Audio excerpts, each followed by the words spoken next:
Welcome back to the deep dive. Today we're tackling a pretty dense chapter on pharmacotherapeutics, the kind usually aimed at advanced practice students. Our goal here is to really cut through all that clinical detail about treating vaginitis. We want to pull out the key drug facts, make them conversational, easy to grasp, like quick nuggets you can actually remember. Exactly. And for this deep dive, we're keeping it really focused, laser focused actually, on just the infectious causes. So we're going to untangle the drug choices for what we call the big three: bacterial vaginosis, or BV, vulvovaginal candidiasis, VVC, that's yeast infections, and Trichomonas vaginalis, which is a protozoan. They each need different treatments, so getting those pharmacological decision points right is, well, it's critical. Okay, great. So before we even talk drugs or infections, let's lay the groundwork, the foundation. What does a normal, healthy vaginal environment actually look like? What protects it? Right. It really boils down to chemistry and the local ecology there. The number one defense is maintaining a very acidic pH. We're talking typically between 3.8 and 4.2. 3.8 to 4.2. Okay. Yeah. And that acidity isn't just passive, it's actively maintained by specific strains of lactobacillus bacteria, the ones that produce hydrogen peroxide. So lactobacillus are the good guys here, the defenders, and hydrogen peroxide is sort of their weapon. That's a perfect way to put it. Think of them as tiny biological shield generators. Mhm. Now, when things disrupt that balance, things like antibiotics, maybe hormonal shifts, certain hygiene products, even just, frequent sexual activity, Uh-huh. that can disrupt the flora, the pH starts to creep up, those shields effectively drop, and boom, you've created an opening for opportunistic infections like BV or yeast. That whole disruption process, that's really the core pathophysiology of vaginitis. Got it. So understanding that pH defense is absolutely fundamental. Mm. Okay, knowing that, let's quickly map out our targets. What are the clinical signs for these big three? Because, treatment's no good if the diagnosis is wrong. Good point. Let's start with bacterial vaginosis, BV. The classic textbook presentation is a homogeneous, sort of thin, grayish-white discharge that has a distinct malodor, often described as fishy. But, and this is a big but, here's the clinical trap. Up to 84% of women with BV might have absolutely no symptoms. 84%. Wow. So how do you diagnose it then, especially in an office setting? That's where the Amsel criteria come in. It's a set of 4 signs clinicians look for during a rapid office assessment. You need 3 out of the 4. So, number 1, that homogeneous discharge we mentioned. 2, a vaginal pH over 4.5. Remember, normal is below 4.5. Right. Higher pH means less acidic, defense is down. Exactly. 3, a positive whiff test. That's when you add a drop of potassium hydroxide, KOH, to the discharge sample, and you get that characteristic fishy smell.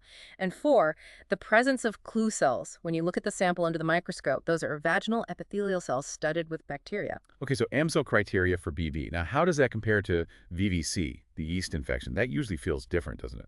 Oh, absolutely. VVC is often, intensely symptomatic. The hallmark is usually severe itching pruritus along with redness, erythema. And then there's that characteristic thick, white, often described as curd-like or cottage cheese-like discharge. It tends to stick to the vaginal walls. And crucially, unlike BV, the vaginal pH in VVC is typically normal. It stays below 4.5.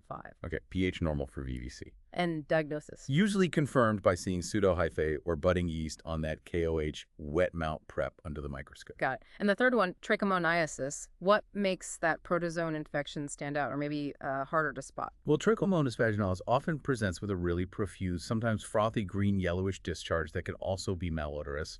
But like BV, it can be sneaky. Up to 86% of infections might be asymptomatic. That's quite high. Yeah, another tricky one. And the challenge with diagnosis using just a standard wet mount is that you need to see the live motile trichomonads. They can be hard to spot or might not be viable by the time you look. So the current recommendation, pretty strongly from the CDC actually, is to use molecular testing, specifically nucleic acid amplification tests or NATs. They're just much, much more sensitive. NATs for Trich. Makes sense. Yeah. Okay, so we've got our diagnosis nailed down. Let's talk treatment goals. What are we trying to achieve here beyond just, killing the bug? Well, the first and most immediate goal is obviously rapid symptom relief. The itching, the discharge, the odor, these can cause significant physical discomfort and, frankly, emotional distress, too. But right alongside that, we need to raise a really serious warning flag about self-treatment, particularly for suspected yeast infections. Oh, why is that?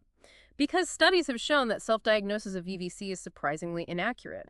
One study mentioned in the source found it was only correct about 34% of the time. Wait, hold on. Only a third of women buying OTC yeast treatments actually have a yeast infection. Yeah. What about the other two-thirds then? Exactly. They're delaying getting the right diagnosis and the right treatment for what they actually have. That could be DV, it could be Trich, or sometimes even more concerningly, it could be something like pelvic inflammatory disease, PID. They're using a medication that won't work, and the underlying condition is just continuing untreated. It's a huge patient safety issue. That's a critical point. Okay, are there other specific goals, say, for BV? Yes, for BV specifically, treatment also aims to reduce the risk of certain complications.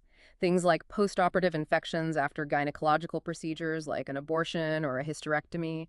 There's also some thought it might reduce the risk of acquiring other STIs. But wasn't there a caveat about treating everyone with BV? Ah, yes, very important distinction. Routine screening and treatment for women who have BV but are asymptomatic is generally not recommended. The evidence just doesn't consistently show that treating it in the absence of symptoms prevents those longer-term complications. So we treat symptomatic women for relief and risk reduction, but we don't typically screen and treat asymptomatic cases across the board. Okay, that clarifies things. Let's dive into the drugs now, starting with VVC, yeast infections. The first-line treatments are usually the azoles, right? How do you choose between, say, a topical cream and an oral pill? Right. For uncomplicated VVC, you've got both topical and oral azole options, and they're both highly effective. We're talking 80 to 90% cure rates generally. The topical azoles include drugs like clotrimazole, miconazole, fluconazole, tinidazole. Some of these are available over the counter, some prescription. They come as creams or vaginal suppositories, and the treatment duration can vary. You might see 1 day, 3 day, 7 day, even 14-day regimens. They're generally considered better than the older drug nystatin for these simple infections. And then there's the oral option, which is super popular. Yes, oral fluconazole, usually given as a single one-time 150 milligram dose. It's just as effective as the topical treatments, and, well, the convenience factor and patient acceptance are obviously very high. Now, before we move on from topicals, there's a really crucial counseling point. It's more than just a side effect note. It's a potential safety issue, isn't it? Absolutely paramount. Many of these topical azole creams and suppositories use an oil-based vehicle. And here's the critical interaction. Oil-based topical products can weaken latex. This includes latex condoms and diaphragms. So the barrier method could fail. Precisely. Clinicians must tell patients to check the product label. If they rely on latex barrier contraception, they need to understand its effectiveness could be compromised during treatment and for a few days after using the topical agent. That conversation has to happen. Definitely. Okay, shifting gears slightly. What if the VVC keeps coming back? What's defined as recurrent VVC, and how does treatment escalate? Yeah, recurrent VVC, or RVVC, is defined as having 4 or more documented episodes within a 1-year period. Treatment becomes more intensive, kind of a tiered approach. If the standard single dose or short topical course isn't enough, step 1 might be a longer duration therapy, so maybe 7 to 14 days of a topical azole, or switching to multiple doses of oral fluconazole, typically 3 doses, given 72 hours apart. Okay, longer initial treatment. And if that still doesn't work, If RVVC persists despite that, then you move to a more aggressive strategy. It usually involves an initial induction phase of treatment for 10 to 14 days using either topical or oral azoles, followed by a long-term maintenance phase. This often means taking oral fluconazole 150 milligrams just once a week, but potentially for 6 months. It's quite a commitment. wow, 6 months, okay. And what happens if lab tests show it's not the usual Candida albicans, but maybe a resistant species like Candida glabrata? Those don't respond well to azoles, do they? No, they often don't. C. glabrata and another one, C. cruce, frequently show inherent resistance, especially to fluconazole. This makes treatment much trickier. The options become pretty limited, and you might need to consult a specialist.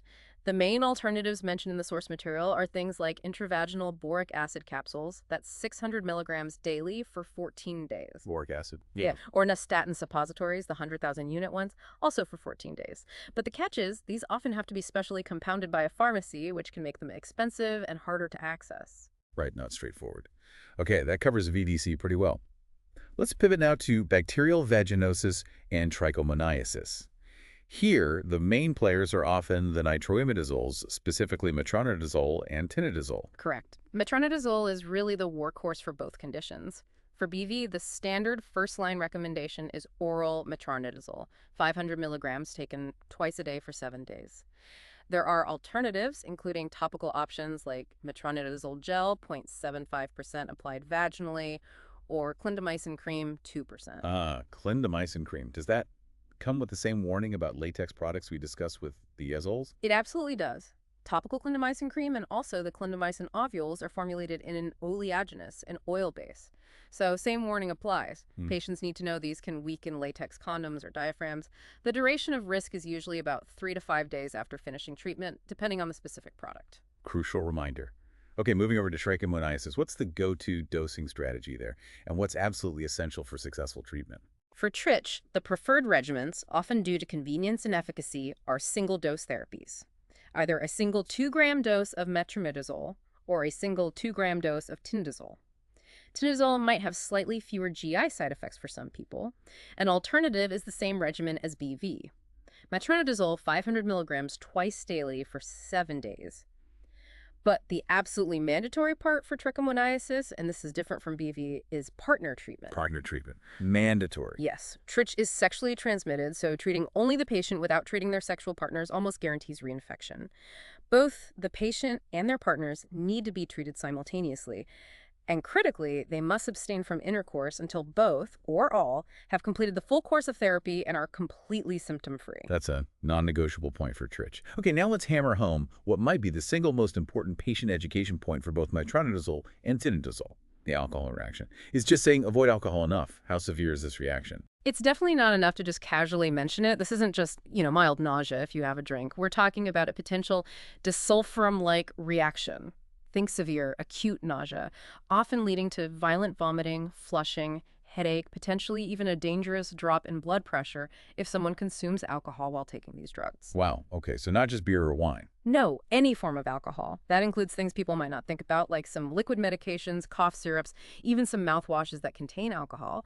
The rule is strict abstinence during the entire treatment course, and this is key for at least 3 full days, 72 hours after the last dose. The drug needs time to clear the system. It's a truly miserable, debilitating reaction they need to avoid. 72 hours after. Got it. Okay, super important. Let's briefly touch on special populations before we wrap up. How does treatment change during pregnancy? Right. In pregnancy, the main goal shifts primarily to relieving the mother's symptoms, as treatment hasn't definitively been proven to prevent adverse pregnancy outcomes like preterm birth across the board. So for VVC during pregnancy, only topical azoles are recommended, usually for a full 7-day course. Oral fluconazole is generally avoided. For symptomatic BV and for trichomoniasis in pregnancy, oral metronidazole is considered the treatment of choice. Tinidazole is contraindicated due to lack of safety data. And specifically for trich in pregnancy, the recommended dose is that single 2-gram oral dose of metronidazole. Okay, and what about patients who are immunocompromised, maybe someone living with HIV? Good question. Immunocompromised patients often need sort of more robust or longer treatment courses. For VVC, they might benefit from those longer 7 to 14-day topical regimens or the 3-dose oral fluconazole strategy we mentioned earlier. For trichomoniasis in HIV-positive individuals, the evidence actually suggests that the 7-day course of metronidazole, 500 milligrams twice daily, is more effective than the single 2-gram dose. So the longer course is often preferred there. Makes sense. And just quickly, what about non-infectious causes, things like irritation or atrophy? Yeah, completely different ballpark for treatment. If it's atrophic vaginitis, typically seen in postmenopausal women due to low estrogen, the treatment is hormone replacement therapy, often using topical estrogen creams directly. If it's more of a general inflammatory vaginitis, maybe from an irritant, treatment might involve a short course of a mild topical steroid preparation just to calm down that inflammation. Right, treating the underlying cause. Okay, this has been a great breakdown. Can you maybe synthesize the core drug selection principles one more time? Absolutely. Thinking broadly, VVC generally points you towards the azoles, either topical or oral fluconazole, depending on severity and recurrence.